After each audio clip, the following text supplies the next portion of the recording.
Welcome to Small Bite Sound Bites, a weekly segment of the Food for Thought podcast in which I share short responses to typical questions and myths and misconceptions related to living compassionately and healthfully.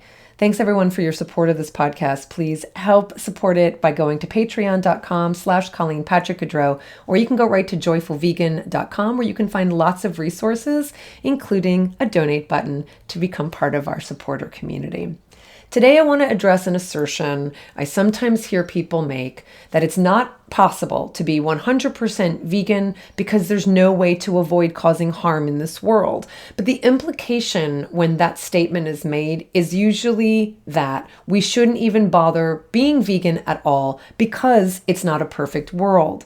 And I agree that it's not a perfect world, but because many people mistakenly believe that being vegan is about being perfect, they often accuse vegans of being hypocrites, and they don't hesitate to point out all the areas where they are indeed imperfect. Now, this pressure, this criticism might not even come from others. It might come from you. You might strive to do the best you can and still accidentally eat something that was derived from an animal. You might feel bad for doing so. You might feel guilty, and you might feel like, what's the point? I'm here to tell you the point. When you look at the world through a vegan lens, you do begin to notice animal products and things you never even thought there would be animal products in. You start to feel overwhelmed. You start to feel guilty. You start to feel judged by everyone around you for not doing it right, for not being perfect. And you wait for the vegan police to come knocking on your door to take away your vegan status. Let me assuage your fears. There is no such thing as a perfect world,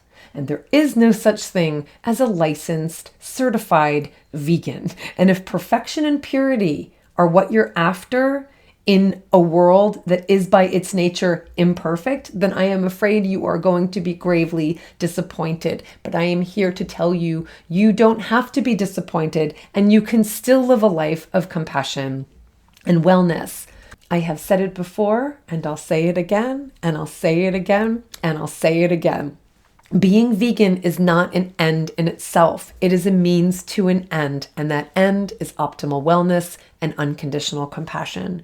If we forget that being vegan is not the goal, that we don't aspire to be as vegan as we can be, we aspire to be as healthy as we can be, we aspire to be as compassionate as we can be, and being vegan is a really effective way of attaining those goals. If we forget that, then we're missing the entire point of what it means to be vegan, whether we're doing it from a health perspective or an ethical perspective. And we will lead a miserable existence where we completely lose the plot of what this is all about. And most likely we'll just stop being vegan, which also defeats the whole point.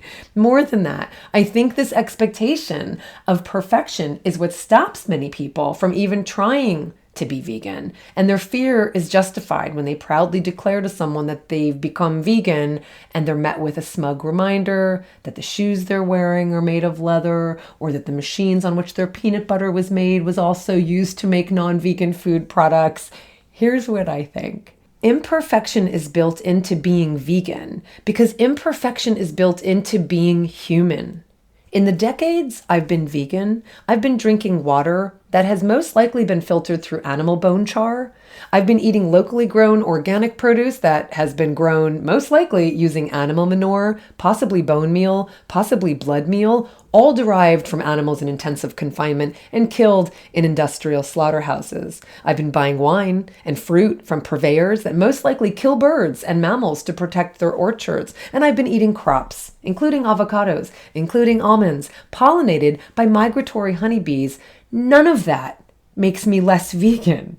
There is no such thing as a certified vegan, and I will out myself right here. I am not perfect, and I am not trying to attain perfection, and I'm not trying to attain purity. We are imperfect humans in an imperfect world, because perfection is not what being vegan is all about. Because the idea that I should eat foie gras because my organic kale was grown in soil amended with chicken manure? Should I eat pork and chicken's wings because the apples I buy were pollinated with domesticated honeybees? That makes absolutely no sense. The idea that we should do nothing because we can't do everything is illogical and self-defeatist. Don't do nothing because you can't do everything. Do something, anything. That isn't to say that in this imperfect world, I don't accidentally contribute to the suffering of human and non-human animals, but that doesn't make me less vegan. It just makes me more human, an imperfect human in an imperfect world, using this thing called vegan as a pretty fantastic way to reflect my values of compassion and kindness and wellness. Thanks for listening, everyone. If you like what you heard, please share it with others. Please leave a review, follow this podcast, and please become a supporter. $5 a month, $10 a month, whatever level you can support this podcast at. You get perks at different levels. I would be most grateful. It keeps these podcasts going and it keeps them ad-free. You can go to joyfulvegan.com/donate or patreon.com/Colleen Patrick-Goudreau. Until next time, for the animals, this is Colleen Patrick-Goudreau. Thanks for listening.